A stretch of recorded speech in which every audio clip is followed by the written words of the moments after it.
Morning student. Saint angels के online class में आज हम क्षितिज काव्यखंड से चैप्टर 5 उत्साह तथा अट नहीं रही पढ़ेंगे, जिसके रचनाकार हैं सूर्यकांत त्रिपाठी निराला।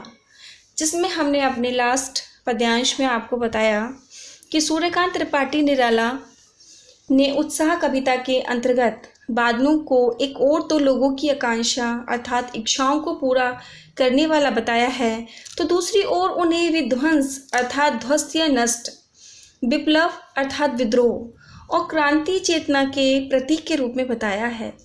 कवि निराला इस कविता के माध्यम से सामाजिक क्रांति और बदलाव लाना चाहते हैं। ये कविता एक आह्वान गीत है, अट नहीं रही है। कविता में कवि के ने फागुन के सौंदर्य और उल्लास को दर्शाया है। फागुन मास की शोभा संपूर्ण वातावरण में बिखरी हुई है। इस प्रकार उन्होंने फागुन मास की सुंदरता का वर्णन करते हुए अपने नेक्स्ट पद्यांश में बताना चाहते हैं। देखिए, ध्यानपूर्वक समझिए। बिकल बिकल उन्मन थे उन्मन, बिकल बिकल उन्मन थे उन्मन, विश्व के निदाद की सकल जन, आई अज्ञात दिशा में अनंत के घन, तप्त धरा जल से फिर शीतल कर दो बादल गरजो, बादल गरजो।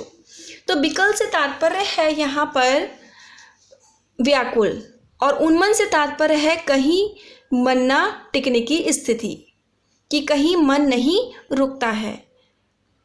निदात मतलब होता है गर्मी और सकल मीन्स होता है संपूर्ण या सारे। जन मीन्स होता है मनुष्य और घन मीन्स होता है बादल। धरा का अर्थ है धरती और तप्त मीन्स होता है गरम, तप्त मीन्स होता है गरम। और अज्ञात मीन्स होता है अनजान, अनंत मीन्स होता है आकाश। देखिए आगे क्या कहना चाहते हैं, कभी पढ़ेंगे। बिकल बिकल उन्मन थे मन। निराला जी कहते हैं कि संसार के सभी लोग गर्मी के कारण व्याकुल एवं अनमने हो रहे हैं। अनमने से तात्पर्य है कि कहीं उनका मन नहीं लग रहा है, कि चारों ओर वातावरण में बेचैनी व्याप्त है। चारों ओर वातावरण में बेचैनी व्याप्त थी, लोगों के मन भी दुखी थे। इसलिए वह बादलों को कहता है, इसलिए वह बादलों को कहता है। क्या कहता है, ध्यानपूर्वक समझिए कि किस प्रकार लोगों के मन को सुख से भर देने वाले बादलों, कि हे बादल तुम किस प्रकार लोगों के मन को सुख से भरोगे। आकाश को घेर घेर कर अब तो गरजो, कि हे बादल लोगों के मन को सुख से भर देने वाले बादल, आकाश को घेर घेर कर, चारों तरफ से घेर कर अब तो गरजो। संसार के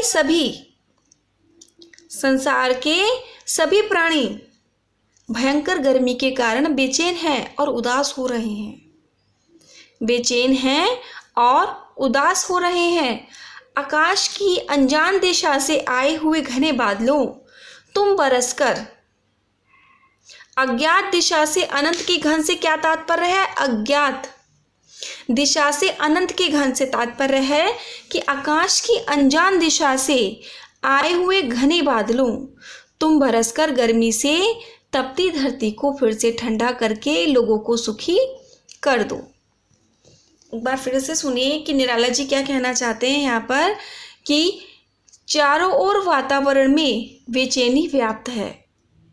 चारों ओर वातावरण में क्या व्याप्त है, बेचैनी व्याप्त है, लोगों के मन भी दुखी थे। इसलिए वह बादल को कहता है, लोगों के मन को सुख से भर देने वाले बादलों, आकाश को घेर कर गरजो, आकाश को घेर कर गरजो। संसार के सभी प्राणी भयंकर गर्मी के कारण बेचैन अर्थात उदास हो रहे हैं।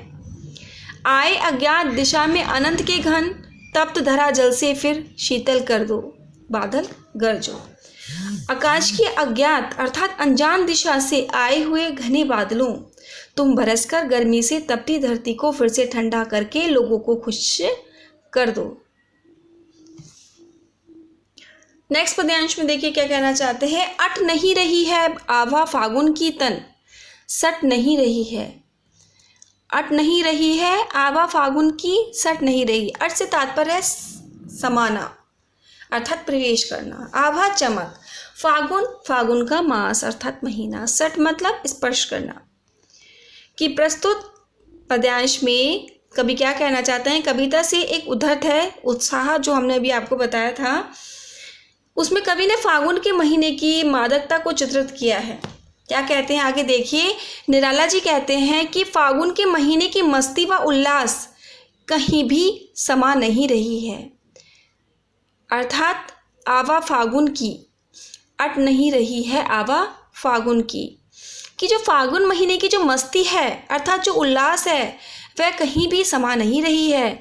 फागुन में प्राकृतिक उपमानों का जो सौंदर्य इतना अनुपम एवं सुगंध युक्त मतलब खुशबू से युक्त एवं आकर्षक है कि वह पूरी तरह अत्यंत सुंदर एवं हृदयग्राही दृश्य बिखेरे हुए अर्थात हृदय को सुंदर लगने वाले, हृदय को प्रभावित करने वाले ऐसे दृश्य बिखेरे हुए हैं कि वे सभी एक साथ मन में नहीं बसाए जा सकते। मतलब इतनी सुंदरता है कि वो एकदम एक साथ हृदय में नहीं बस सकते। कि कवि कहना चाहते हैं कि फागुन के जो आदित्य सौंदर्य है उसका वर्णन नहीं किया जा सकता। ऐसा वर्णन जो चारों ओर फागुन की शोभा समा नहीं रही है। फागुन की शोभा जो शोभा है तन में समा नहीं पा रही है। इस समय चारों ओर फूल खिलते हैं। देखिए कवि अपने नेक्स्ट पद्यांश में क्या कहते हैं, कहीं सांस लेते हो घर घर भर देते हो, उड़ने को नभ में तुम पर पर कर देते हो, आँख हटाता हूँ तो हट नहीं रही है। आँख हटाता हूँ तो हट नहीं रही है। क्या कहना चाह रहे हैं कि इस समय चारों ओर फूल खिलते हैं, तुम सांस लेते हो, उस सांस से तुम संपूर्ण प्रकृति को खुशबू से भर देते हो। वह सुगंध वातावरण में फैलकर हर घर को खुशबू से भर देती है। उस खुशबू को मतलब संपूर्ण संसार में भर देती है। ये सब देखकर मेरा मन प्रसन्न हो उठता है और आकाश में उड़ना चाहता है। आँख हटाता हूँ तो हट नहीं रही है। वह सुगंध वातावरण में फैलकर हर घर में खुशबू कर देती है। ये सब देखकर मेरा मन प्रसन्न हो उठता है। मैं आकाश में उड़ना चाहता हूँ। इस वातावरण में पक्षी भी पंख फैलाकर आकाश में उड़ना चाहते हैं। फागुन का ये दृश्य इतना सुहावना है कि यदि मैं इन सब से आँख हटाना भी चाहूँ तो हटा नहीं पाता हूँ। मैं अपनी आँखें हटाना भी चाहता हूँ तो हटा नहीं पाता हूँ।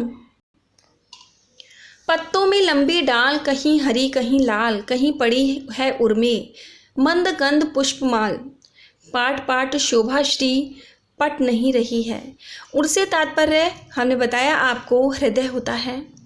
गंध अर्थात खुशबू या सुगंध,